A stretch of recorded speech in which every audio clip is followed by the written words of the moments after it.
As most famously presented by William Paley in his theological work titled Natural Theology, the watchmaker analogy is a recurring argument for a designer, which, by way of analogy, asserts that complexity requires a designer. The way Paley put it is essentially as follows. If you were walking across a field and saw a watch lying upon the ground, you wouldn't assume that it had come together by chance because it is too ordered and complicated.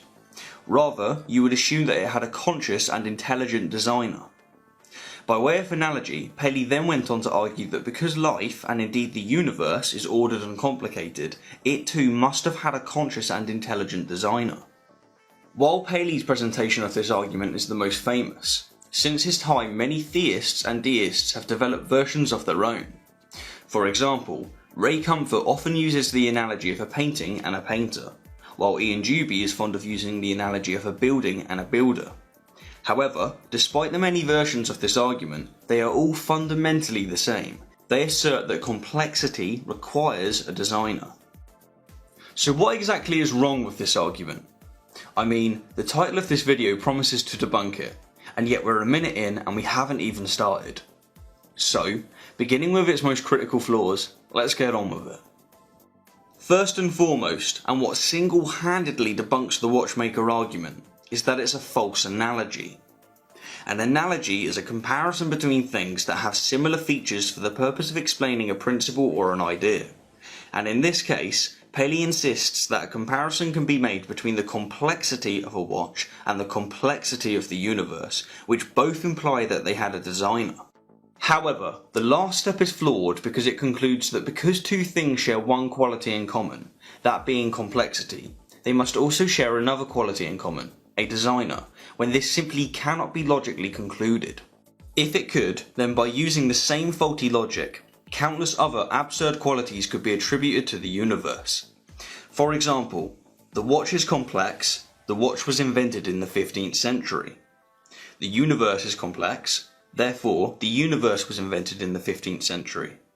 Just because two objects share one quality in common, this doesn't necessarily mean that they share another. Hence, right from the get-go, the watchmaker argument is a false analogy. A second objection, and one very closely related to the first, is that it commits a false cause fallacy. It does this by asserting that complexity and order can only be caused by a designer, when not only has this never been proven to be true, it has actually been proven to be completely incorrect. But we'll get to evolution in just a second. Essentially, like all false cause fallacies, the watchmaker argument mistakenly confuses correlation with causation. It recognises a relationship between complexity and designers, and then concludes that one necessarily implies the other. To once again demonstrate this flaw through an unrelated example, we can take a look at the following. Temperatures have been rising over the past few centuries, whilst at the same time the number of pirates have been decreasing. Thus, pirates call the world and global warming is a hoax. There may be a correlation between temperatures and pirates, just as there is a correlation between complexity and designers, but this doesn't necessarily mean that one implies the other. And this brings us comfortably to yet another major problem with the watchmaker argument. It completely ignores evolution by natural selection. Without getting into it too deeply, natural selection has been completely and utterly proven to be an unconscious process that has given rise to countless complex and purposed organisms, which, without an understanding of natural selection, do indeed give the impression that they were deliberately designed.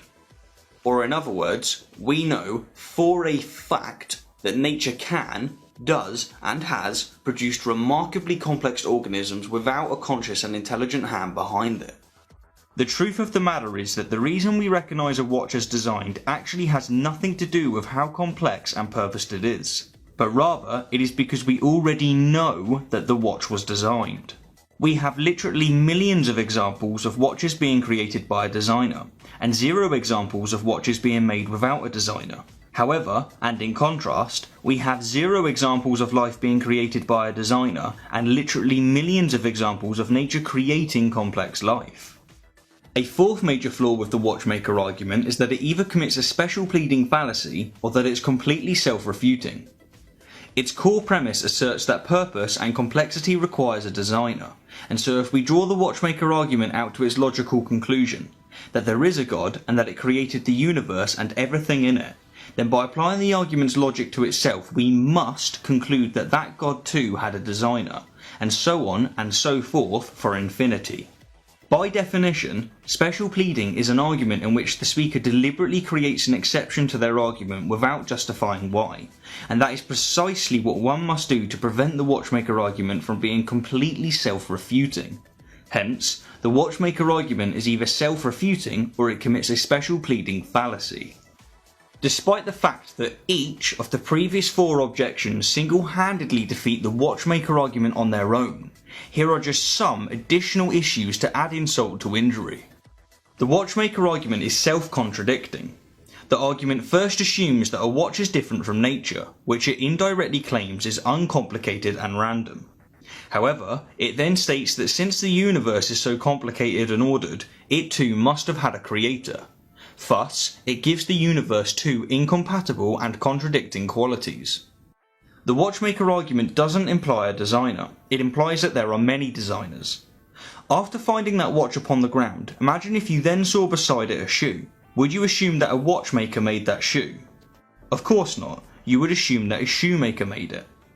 Therefore, according to the analogy, life must have a life maker, suns must have a sun maker, and so on and so forth, implying that there are many creators rather than just one. Of course, one creator could be responsible for creating more than one thing, but until demonstrated, that is still just an assumption. The watchmaker argument acts as if a watchmaker creates a watch from nothing, when this simply isn't true. A watch, like all human creations, is a rearrangement of energy and matter that already existed. A watchmaker can't create a watch literally from nothing, and so the watchmaker argument can actually only argue that the designer of the universe rearranged energy and matter that already existed. The watchmaker argument doesn't support theism. Even if it were accepted to be a sound argument, it would only prove that the universe had a universe designer, and that's it.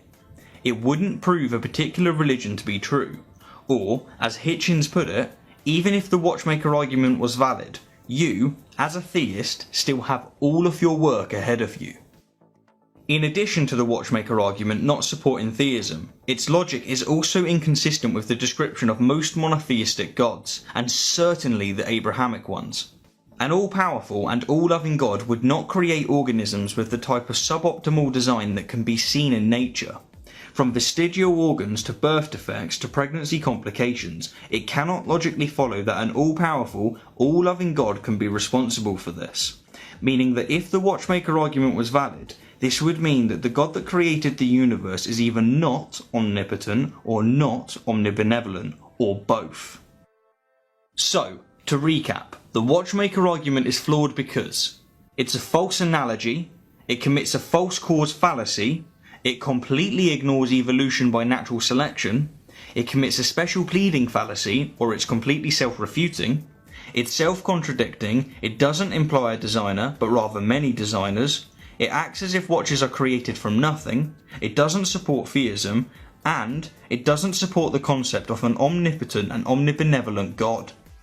It's not a sound argument. In fact, it's thoroughly debunked. As you might have noticed, this video is quite a bit longer than many of my others, but to be perfectly honest with you, I think it needed to be.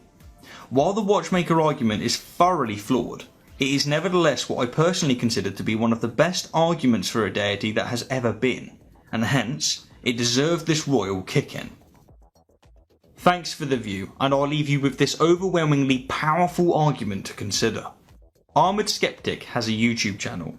Armoured Skeptic has 300,000 subscribers. Rationality Rules has a YouTube channel. Therefore, Rationality Rules has 300,000 subscribers.